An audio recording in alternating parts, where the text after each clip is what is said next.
This is the Larry Wilkerson Report on the Real News Network. I'm Sharmini Pires coming to you from Baltimore. Larry Wilkerson is a retired United States Army colonel and former chief of staff to the U.S. Secretary of State Colin Powell. Larry, thank you so much for joining us today. Thanks for having me, Sharmini. So, Larry, you've been reading a very important book, Skin in the Game, Poor Kids and Patriots, by General Dennis Laich, where he makes a compelling case that the all-volunteer military force no longer works in a world defined by terrorism and high debt and widening class differences. Tell us more about the book and the case he makes in it. Well, General Laich, Dennis Laich, is a 30-plus year member of the United States Army Reserves, obviously became a general officer, and now he's written this book. And this book very vividly and very dramatically illustrates how what the Gates Commission created for Richard Nixon in 1972-73, the all-volunteer force, is no longer sustainable. It demonstrates it's not sustainable fiscally. That is to say, it's not sustainable in dollar terms, and it probably is not sustainable in terms of the moral impact upon the nation. As we've seen throughout these last 14 years of war, we've had poor people, essentially, less than 1% of the nation, bleeding and dying and defending the other 99%. This is an ethical and moral position, I think, that's unsustainable. The fiscal position, though, is such that if you just do a linear progression of the defense budget and the cost of people out to about 2025, 2030, you wind up spending almost the entire Army and Marine Corps budget on people. So it's impossible to sustain this force. Another indicator is how we've gone from 2.7% women in the ranks to over 15% women in the ranks because we can't find enough men. This is not the way to fill out your military. However equitable and egalitarian you may think it is, it's not the way to fill out your military. And it's not the way to build a military that's sustainable over the next few years. We've come up with a solution, I think, and the solution is rather unique. It's drafting by lottery into the reserve components, not into the active components. Therefore, I think deflecting some of the political criticism and political opposition we'd get, though we don't hesitate to say this is going to be a difficult task to achieve.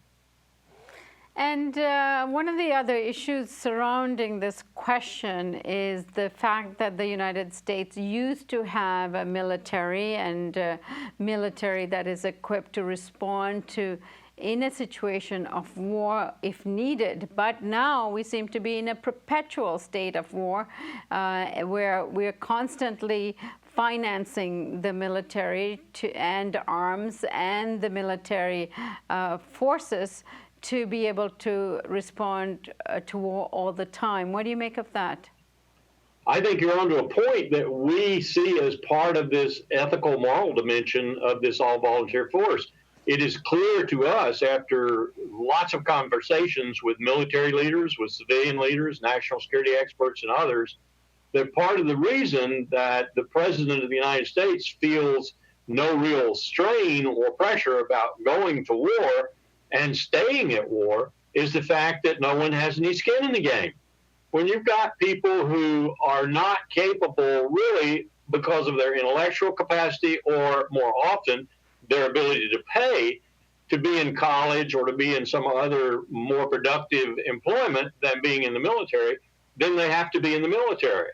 And that's how we're creating our military these days. We're taking the 1% that can't get it anywhere else, by and large, and we're putting them in the military, and we're putting upon them the burden of defending this nation, defending the other 320 some odd million people in this country who don't have any skin in the game at all.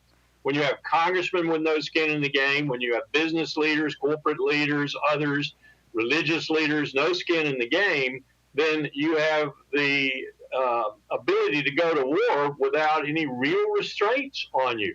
And this is in addition to other problems we have, the military-industrial complex, other forces that are constantly agitating for conflict, for war, and it makes it just too simple for the President of the United States to go to war.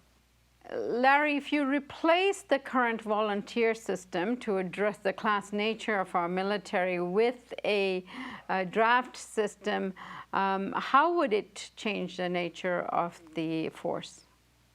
We put it this way. You don't find the Ivy Leagues in the Army. You don't find the Ivy Leagues in the Marine Corps. If you do, it's the exception that proves the rule, like Seth Moulton from Harvard, for example, now a congressman. But there are not many Ivy Leaguers in the Army or the Marine Corps. And what's happening in order to recruit those people who are in the services, especially in the infantry, the Marine Corps and the Army, is really unconscionable. Let me just point out a few factors here. First of all, of the 2 to 2.5 million 18-year-olds that come into the selective service system every year, roughly 1/3 of them are not recruitable because they're too fat, they're too obese. Another third can't pass the ASVAB, which is the basic entrance exam for the armed forces. So that cuts the pool to 1/3 of that 2.5 million every year. On top of that, you have, as I said before, this phenomenon of the people in that 1/3 who could pass the tests, who are not obese, are apt to go somewhere else. They're apt to go to college, they're apt to go to more productive employment, and so forth and so on. So what you're left with is that bottom 1% of the clientele you're looking at. Not always. You have a few, like Pat Tillman, you may recall, from the St. Louis Cardinals, and others, Seth Moulton, for example. But basically, you're drawing on the lowest ranks of your society to defend the highest ranks of your society, and for that matter, the middle class, too.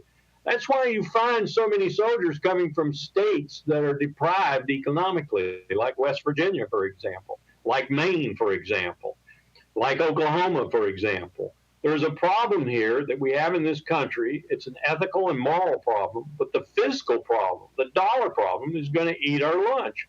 To recruit enough people, we are spending billions of dollars every year in recruitment bonuses and re-enlistment bonuses, paying for people to go to college, paying a full ride and so forth as a payback for having been enlisted in the first place or having re-enlisted. This is an extremely expensive proposition to maintain this force. And as I pointed out, we're going more and more to women in the forces, not because we want to be egalitarian or recognize women's right to serve, which we of course do, but it's because we can't find enough men. The problem is acute, and the problem is not going to get better, it's going to get worse. And Larry, is there any other model in another country that you think would work? It's particularly what you're referring to here, which is somewhat of a lottery-based system. Charmini, I think this is a unique problem. We have the same problem we had with George Marshall and Harry Truman in the post-World War II period when they were trying to implement universal military training. We have the same problem with the group right now that's meeting to try and determine if we can do national service.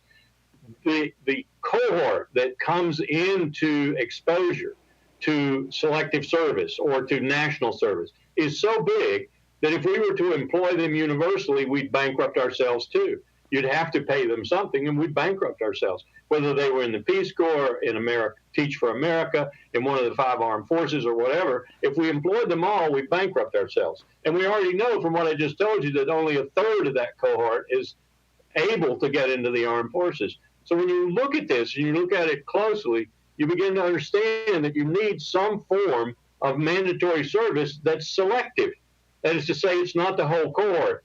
And what we're talking about is running a lottery-based, fair, no one's exempted, no one, not a billionaire's son, not the poorest person on the block, they're not exempted, they're all exposed, draft into the reserve components. So we would actually have conscripts coming into what is the strategic reserve of the country, the reserve components. That would make the reserves, who are now falling apart because of the situation that exists with Iraq and Afghanistan, the global war on terror.